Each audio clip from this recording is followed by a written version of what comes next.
নেত্রকোনার কলমাকান্দায় বাবু সাদেক নূরনবী চক্রের দখলে ভয়ঙ্কর মাদক সাম্রাজ্য। গ্রেপ্তার হলেও জামিনে বেরিয়ে এসে ফের শুরু করে ব্যবসা। বিস্তারিত দেখুন নেত্রকোনা থেকে নিজামুদ্দিন পাটোয়ারির পাঠানো ৩ পর্বের ধারাবাহিক অনুসন্ধানী প্রতিবেদনের দ্বিতীয় পর্বে। নেত্রকোনার কলমাকান্দা উপজেলার বড়খাপন ইউনিয়ন ভয়ঙ্কর মাদক সাম্রাজ্যের কবলে পড়েছে।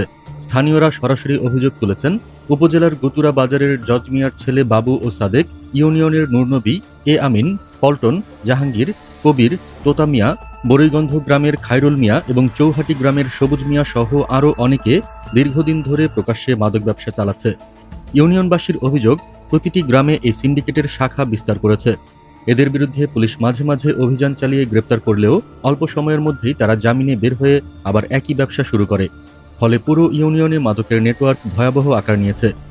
জড়িত হলো বরুণদের খায়রুল মিয়া, এখানে জড়িত হলো এমিন, জড়িত হলো নূরনবী, আইতুল, গুতুরা আছে ৩-৪ জন, সারা নাকি তার নামের সানার ৪-৫ জনের বরকামন্ডা ইউনিয়ন আমাদের গুতুরা আর বরুণদের মিলাইয়া তারা মাল বিক্রি করে। সিন্ডিকেট একটা পরিবেশ।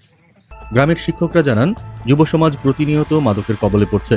কেউ প্রতিবাদ করলে তাকে হামলা, হুমকি আর মিথ্যা মামলায় হয়রানির শিকার হতে হয়।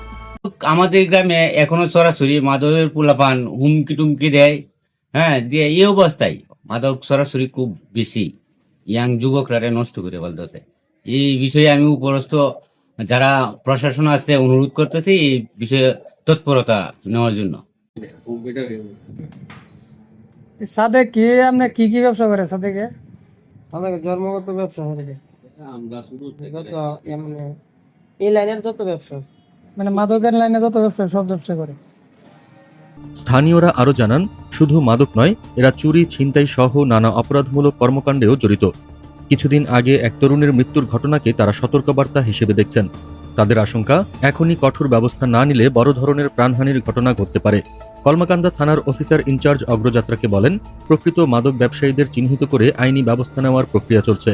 ইউনিয়নবাসীর দাবি, প্রশাসন যতক্ষণ না সিন্ডিকেটের মূল কারবারিদের স্থায়ীভাবে দমন করছে ততক্ষণ এলাকায় শান্তি ফিরবে না। দর্শক, পরবর্তী পর্বে থাকছে এই মাদক সিন্ডিকেটের রাজনৈতিক ব্যবহার, দলীয় নাম ভাঙিয়ে প্রভাব খাটানো, বিভিন্ন সময়ে গ্রেপ্তার ও জামিনে ছাড়া পাওয়ার কৌশল নিয়ে বিস্তৃত তথ্য। বিস্তারিত জানতে চোখ রাখুন অগ্রযাত্রায়।